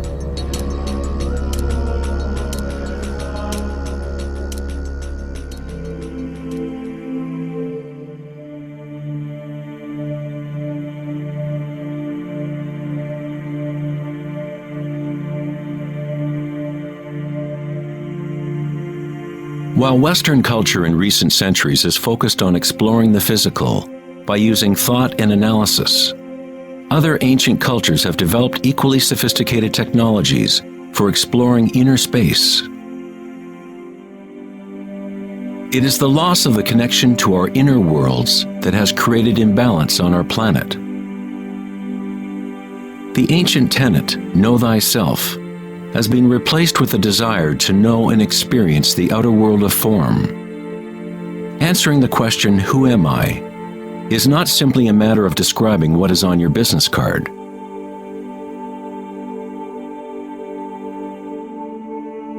In Buddhism, you are not the content of your consciousness. You are not merely a collection of thoughts or ideas, because behind the thoughts is the one who is witnessing the thoughts.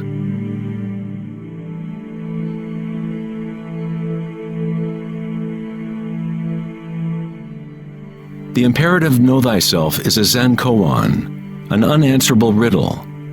Eventually the mind will become exhausted in trying to find an answer, like a dog chasing its tail. It is only the ego identity that wants to find an answer, a purpose. The truth of who you are does not need an answer, because all questions are created by the egoic mind. You are not your mind.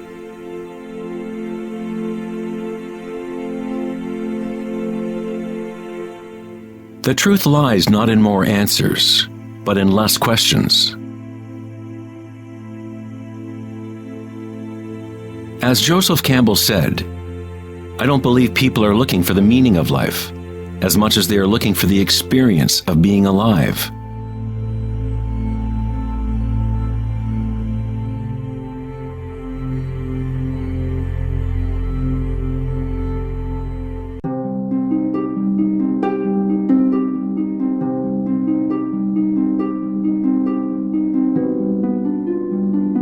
When the Buddha was asked, "What are you?" he said simply, "I am awake."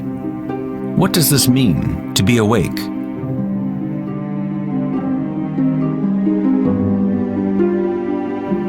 The Buddha does not say exactly, because the flowering of each individual life is different. But he does say one thing: it is the end of suffering.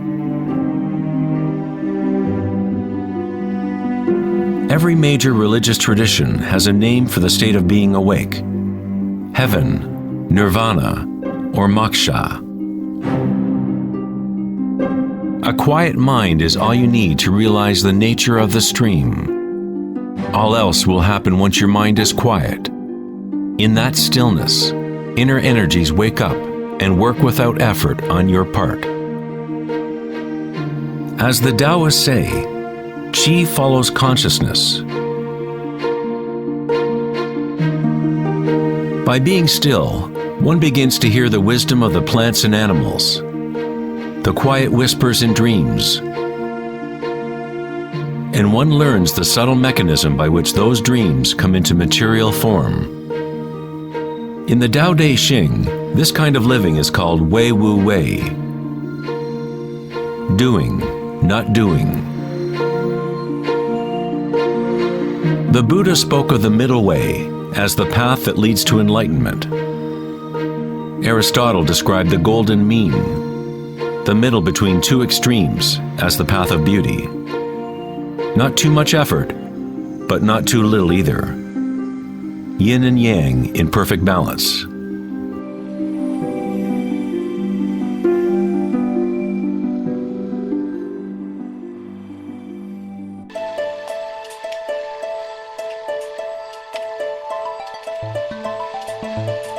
Vedanta's notion of Maya, or illusion, is that we do not experience the environment itself, but rather a projection of it, created by thoughts. Of course, your thoughts let you experience the vibratory world in a certain way, but our inner equanimity need not be contingent on external happenings. The belief in an external world, independent of the perceiving subject, is fundamental to science. But our senses only give us indirect information. Our notions about this mind-made physical world are always filtered through the senses, and therefore always incomplete. There is one field of vibration underlying all of the senses. People with a condition called synesthesia sometimes experience this vibratory field in different ways. Synesthetes can see sounds as colors or shapes, or associate qualities of one sense with another. Synesthesia refers to a synthesis or intermingling of the senses. The chakras in the senses are like a prism, filtering a continuum of vibration. All things in the universe are vibrating, but at different rates and frequencies. The Eye of Horus is made up of 6 symbols, each representing the senses. Like the ancient Vedic system, thought is considered to be a sense.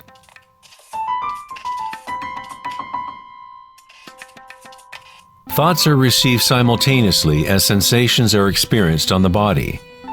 They arise from the same vibratory source. Thinking is simply a tool, one of 6 senses. But we have elevated it to such a high status that we identify ourselves with our thoughts. The fact that we do not recognize thinking as one of the 6 senses is very significant. We are so immersed in thought that trying to explain thought as a sense is like telling a fish about water. Water? What water?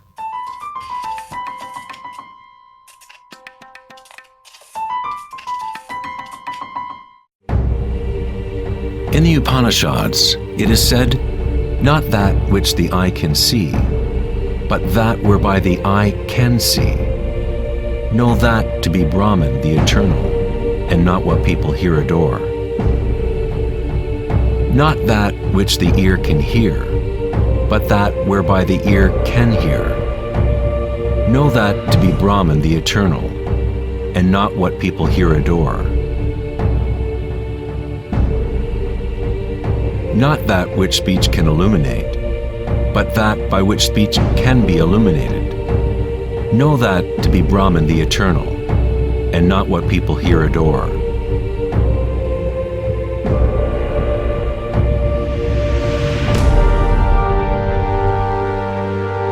Not that which the mind can think, but that whereby the mind can think. Know that to be Brahman, the eternal, and not what people here adore.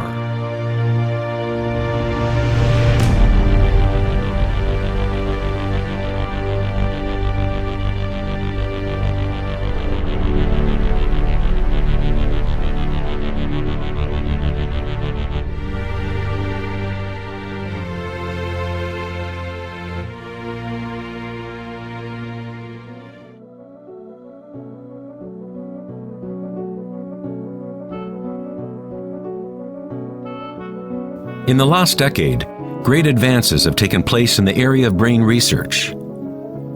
Scientists have discovered neuroplasticity, a term which conveys the idea that the physical wiring of the brain changes according to the thoughts moving through it. As Canadian psychologist Donald Hebb put it, neurons that fire together, wire together.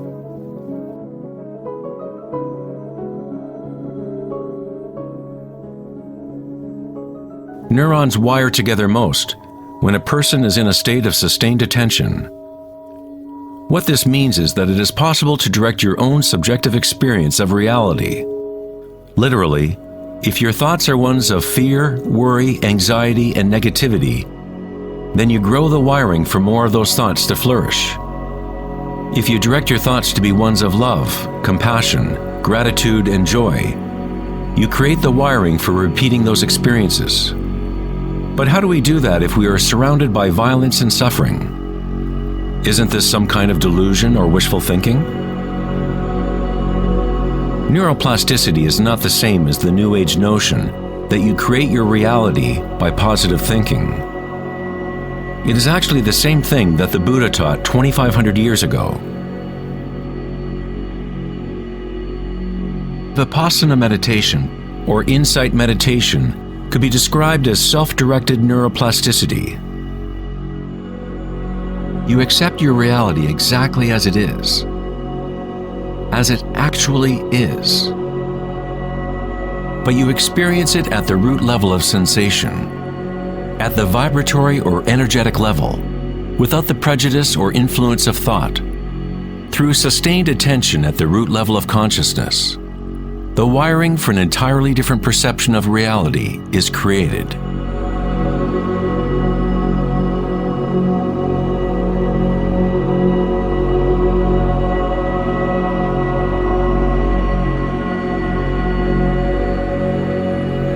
We have got it backwards most of the time. We constantly let ideas about the outer world shape our neural networks. But our inner equanimity need not be contingent on external happenings.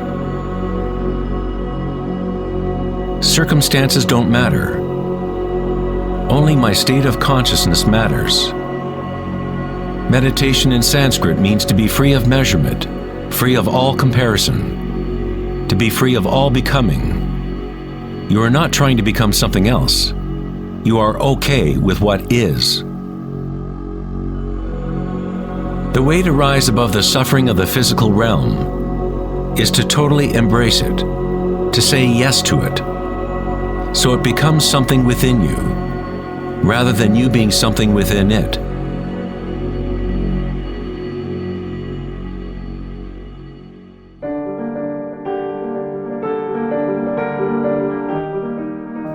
How does one live in such a way that consciousness is no longer in conflict with its content? How does one empty the heart of petty ambitions? There must be a total revolution in consciousness, a radical shift in orientation from the outer world to the inner. It is not a revolution brought about by will or effort alone, but also by surrender, acceptance of reality as it is.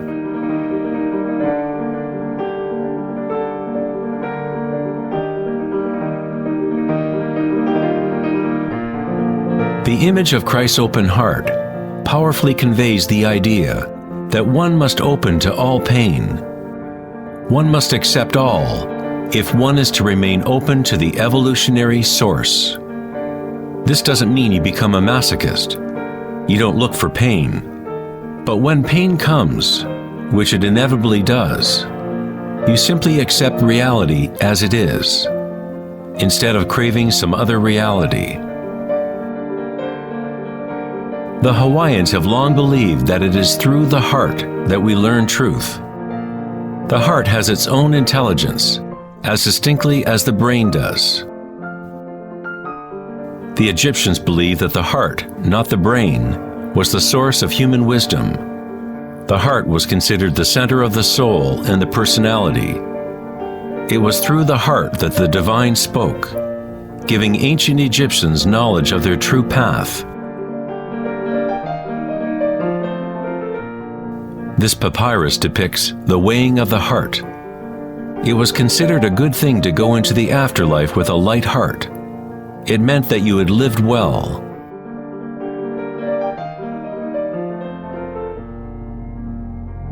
One universal or archetypal stage that people experience in the process of awakening the heart center is the experience of one's own energy as the energy of the universe.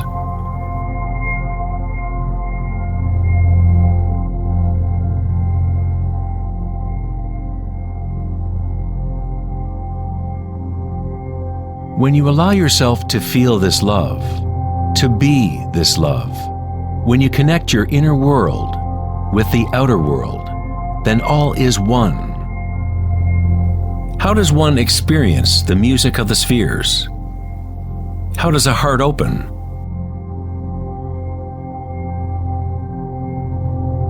Sri Ramana Maharshi said, "God dwells in you, as you, and you don't have to do anything to be God realized or self-realized. It is already your true and natural state.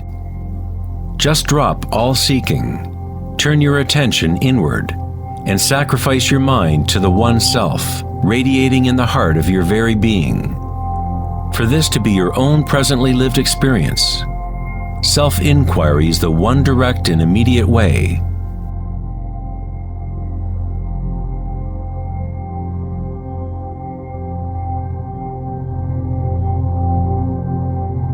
When you meditate and observe sensations within, your inner aliveness, you are actually observing change.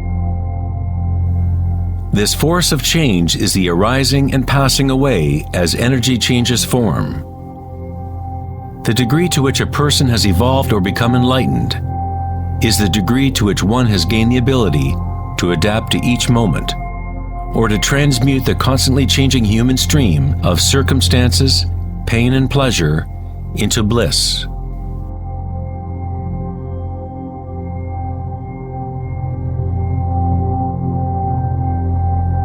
Leo Tolstoy, author of War and Peace, said, "Everyone thinks of changing the world, but no one thinks of changing him or herself."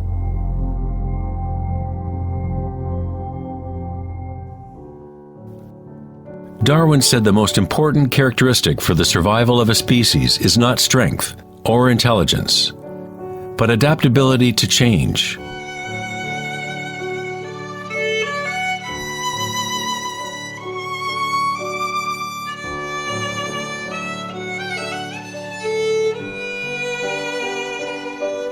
One must become adept at adapting. This is the Buddhist teaching of anicca. Everything is arising and passing away, changing, constantly changing. Suffering exists only because we become attached to a particular form.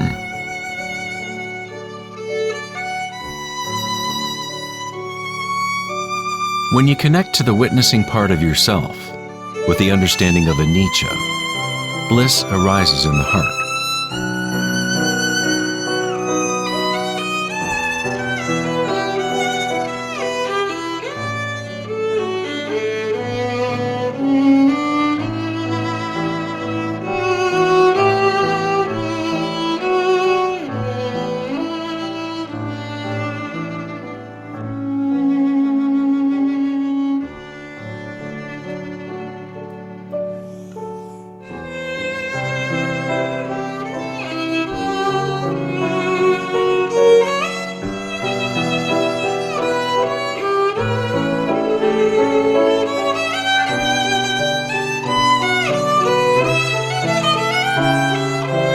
Saints, sages, and yogis throughout history unanimously describe one sacred union that occurs in the heart. Whether it is the writings of St. John of the Cross, Rumi's poetry, or the tantric teachings of India, all of these different teachings try to express the subtle mystery of the heart. In the heart is the union of Shiva and Shakti, masculine penetration into the spiral of life, and feminine surrender to change, witnessing and unconditional acceptance of all that is. In order to open your heart, you must open yourself to change. To live in the seemingly solid world, dance with it, engage with it, live fully, love fully, but yet know that it is impermanent, and that ultimately all forms dissolve and change. Bliss is the energy that responds to stillness. It comes from emptying consciousness of all content. The content of this bliss energy born of stillness is consciousness, a new consciousness of the heart, a consciousness that is connected to all that is.